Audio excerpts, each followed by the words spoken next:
ঈদের দিনটা আমার কাছে ঈদ মনে না হলেও যেদিন সকল আত্মীয় স্বজনে আমাদের বাসায় দাওয়াত থাকে সেদিন কিন্তু আমার কাছে ঈদের দিনের মতোই মনে হয়। আসসালামু আলাইকুম সবাইকে, কেমন আছেন সবাই? নিশ্চয় আল্লাহর রহমতে ভালো আছেন। ভিডিওটা পহেলা বৈশাখের দিন করা। সকালবেলা ঘুম থেকে উঠে হাতে আগে একটু মেহেদি পড়লাম, তারপর দেখলাম আব্বা কিছু বাজার সদাই করে নিয়ে আসছে, এগুলো একটু গোছগাছ করলাম। আর আম্মা বারান্দায় বড় একটা চুলা সেট করতেছে, তো বড় চুলায় রান্না হবে আজকে। আমাদের সকল আত্মীয় স্বজনে আমাদের বাসায় দাওয়াত, এজন্য বড় পাতিলে রান্না হবে। বড় চুলায় প্রায় 30-35 জন মানুষ, তো বড় চুলায় তো রান্না করতেই হবে বড় পাতিলে। তো পায়েসের পানি বসিয়ে দিয়েছিলাম, এখন চালটা ধুয়ে দিয়ে দিলাম। এখন হচ্ছে গরু মাংসটা ধুয়ে রেডি করে নিচ্ছি। আমার স্বামী আজকে গরু মাংসটা রান্না করবে বড় পাতিলে। বড় পাতিলে গরু মাংস কিন্তু অনেক বেশি মজা হয় খেতে। আর যেদিন বড় পাতিলে রান্না হয় সেদিন আমার স্বামী গরু মাংসটা রান্না করে, কারণ তার হাতের গরু মাংস খেতে অনেক বেশি ভালো লাগে, সবাই খুব পছন্দ করে। তো কয়েকটা পিস দেখলাম বড় বড় রয়ে গেছে, আর এগুলি হচ্ছে একটু কেটে নিচ্ছিলাম। বড় বড় পিস কিন্তু ভালো লাগে না দেখতে, সবগুলো এক সাইজের হলে বেশ ভালো লাগে, এই জন্য কেটে কুটে সবগুলো এক সাইজের করে তারপর ভালো করে ধুয়ে নিচ্ছিলাম। আর ওই দিক দিয়ে গিয়ে দেখি আম্মা ডিম সিদ্ধ বসিয়ে দিছে, যেহেতু 30-35 জন মানুষ, তো অনেকগুলো ডিম সিদ্ধ বসিয়ে দিছে। আর পায়েসটাও প্রায় সিদ্ধ হয়ে গেছে। এখন হচ্ছে দুধ দিয়ে দিছি, চিনি দিয়ে দিছি, সব কিছু দিয়ে তারপর হচ্ছে নামিয়ে ফেলবো। তারপর হচ্ছে গরু মাংসটা বসিয়ে দেবো। আর এদিক দিয়ে গরু মাংস রান্নার জন্য সব মশলাপাতি রেডি, বড় কড়াইও বসিয়ে দেওয়া হয়েছে চুলায়। তো কড়াই গরম হতে হতে আমি এদিক দিয়ে ডিমগুলো একটু ছুলিয়ে নিচ্ছিলাম, আর আমার স্বামী এদিক দিয়ে হচ্ছে গরম মশলা সব কড়াইয়ে দিয়ে দিল, তারপর হচ্ছে তেল দিয়ে দিচ্ছে। আর আমি তার সাথে হচ্ছে সহযোগিতা করছি, মানে তার পার্সোনাল হেল্পিং হ্যান্ড হিসাবে কাজ করছি। যাই হোক, এই তো মশলাপাতি সব কিছু দিয়ে দিচ্ছিল, আর আমি নেড়ে চেড়ে মশলাগুলো সব মিশিয়ে নিচ্ছিলাম, দুইজন মিলে রান্নাটা করছিলাম। তো সব কিছু মশলাপাতি দিয়ে এখন হচ্ছে গরু মাংসটাও দিয়ে দিছে, দিয়ে কষানোতে বসিয়ে দেওয়া হলো। তো ডিটেলসে আর দেখাইলাম না, দেখালে ভিডিওটা অনেক বেশি বড় হয়ে যাবে। এমনিতে আজকের ভিডিওটা অনেকটা বেশি বড় হয়ে গেছে, সবাই একটু কষ্ট করে দেখে নেবেন। যাই হোক, এই তো হচ্ছে গরু মাংসটা কষানো হয়ে গেছে, এখন সে ঝোলটাও দিয়ে দিল। বড় পাতিলে রান্না অনেক বেশি ভালো লাগে আমার, তো বেশ এনজয় করে রান্না করছিলাম। আর আমার আম্মা একটু অসুস্থ, এত বেশি কাজ করতে পারে না, তো যেদিন আমাদের বাসায় সব আত্মীয় স্বজনের দাওয়াত থাকে সেদিন আমি আম্মাকে অনেক বেশি হেল্প করি। আম্মাও টুকিটাকি করতেছে, কারণ আম্মা হচ্ছে পেরেশানি বেশি করে, রান্না বান্না অনেক কিছু যখন রেডি করা হয় তখন আম্মা পেরেশানি করে অনেক বেশি। আর আম্মা এমনিতেও একটু অসুস্থ, এত কাজ করতে পারে না। যাই হোক, এদিক দিয়ে আমার স্বামী মুড়িঘণ্টটা বসিয়ে দিচ্ছে, তার হাতের মুড়িঘণ্টও অনেক বেশি ভালো লাগে। তো মাছ কিনে আনছিল, বললো যে মাছের মাথা দিয়ে মুড়িঘণ্ট করে ফেলা যাক, যেহেতু ওর হাতের মুড়িঘণ্ট অনেক বেশি পছন্দ করে সবাই, তো এই জন্য সে মুড়িঘণ্টটা করে ফেললো। আর এদিক দিয়ে হচ্ছে আমি কোরমা রান্না করব, তাই ডিমগুলো একটু হালকা করে ভেজে নিচ্ছি। তো হালকা করে ভেজে তারপর উঠিয়ে ফেলবো। আর ডিমের কোরমা রান্না করা তো অনেক বেশি ইজি, আমি কিন্তু কোনো রেসিপি শেয়ার করছি না, আমি আমার মতো করে রান্না করি, আমি যেরকম পারি সেরকমভাবে রান্না করি। আলহামদুলিল্লাহ সবাই খেয়ে বেশ ভালোই বলে, তখন কিন্তু বেশ ভালো লাগে। একজন রান্না করার পর যদি সবাই খেয়ে প্রশংসা করে তখন কিন্তু একটা আত্মতৃপ্তি পাওয়া যায়, মনে হয় যেন না, যাই হোক কষ্টটা সার্থক হয়েছে।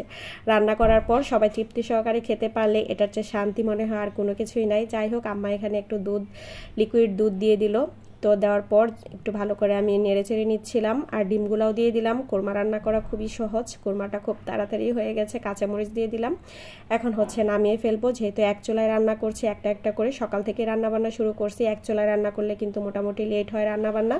তো যাই হোক, এই তো হচ্ছে এদিক দিয়ে ডিমের কোরমাটাও হয়ে গেছে। তারপর হচ্ছে একটু চাইনিজ ভেজিটেবল রান্না করব, আর এগুলা সব কেটে কুটে দিচ্ছিল হচ্ছে আম্মার যে হেল্পিং হ্যান্ড আছে খালা, আম্মা আর হচ্ছে আমার ভাইয়ের বউ, তারা হচ্ছে সবাই কেটে কুটে রেডি করে দিচ্ছিল, আর আমি রান্না বান্না করছিলাম।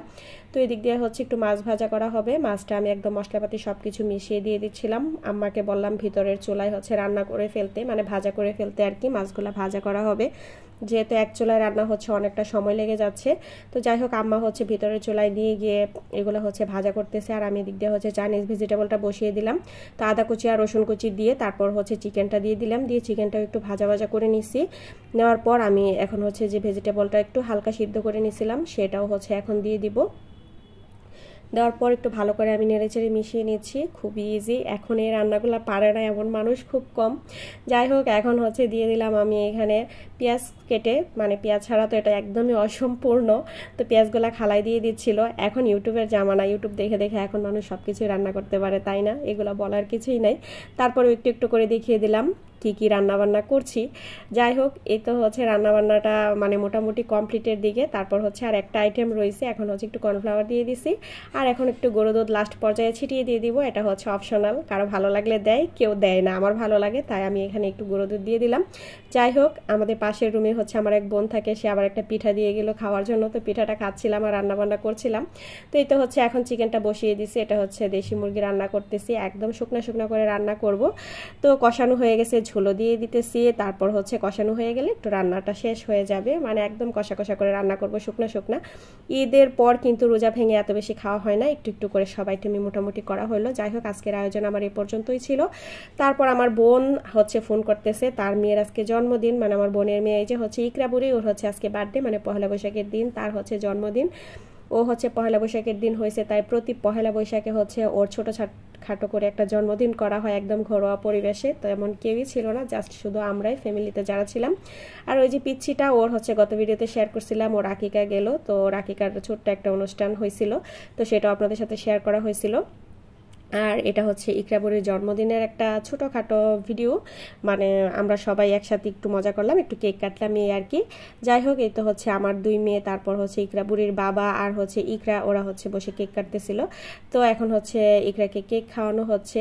বাচ্চারা তো এরকমই, মানে ছোটোখাটো করা হইলেও একটু কেক কাটলে ওরা অনেক বেশি মজা পায়, এনজয় করে। জন্মদিন আর কি, জন্মদিন তো আমরা তেমনভাবে সেলিব্রেশন করি না, জাস্ট বাচ্চাদের আনন্দের জন্য। এই তো হচ্ছে এখন ওর দাদাভাইকে কেক খাইয়ে দিচ্ছিল, তো সবাইকে সে টুকি টুকি করে কেক খাইয়ে দিচ্ছে, সে তো মহা খুশি। তো এখন হচ্ছে ওর আম্মুকে খাইয়ে দিল, তারপর হচ্ছে এই যে এখন হচ্ছে তার মামাকে খাইয়ে দিচ্ছে, তারপর হচ্ছে যে মুয়াজকে খাইয়ে দিল, এখন হচ্ছে ওর খালুকে খাইয়ে দিচ্ছে। তো সে খুব মজা পাচ্ছিল, এখন আসবে আমাকে খাওয়ানোর জন্য। মাশাআল্লাহ, আমাদের ছোট্ট ইকরার জন্য সবাই দোয়া করবেন। তারপর সবাই একসাথে খাওয়া দাওয়া শেষ করলাম। আর আমাদের বাসার পাশেই বড় একটা স্কুল মাঠ, এখানে হচ্ছে পয়লা বৈশাখের কনসার্ট হচ্ছে, বড় বড় শিল্পীরা আসছে। তো এখানে ঐশী, তারপর হচ্ছে লাইলা, তারপর একটা ব্যান্ডের একটা শিল্পী আসছিল, আভাস সম্ভবত, আমি এত কিছু চিনিও না আসলে। তো এখানে বাচ্চারাও বায়না করতেছিল যাওয়ার জন্য, তাই সবাই মিলে গেলাম, গিয়ে একটু অনুষ্ঠানটা দেখে আসলাম। যাই হোক, আজকের ভিডিওটা এই পর্যন্ত অনেকটাই বড় হয়ে গেল, তার জন্য দুঃখিত। সবাই ভালো থাকবেন, আল্লাহ।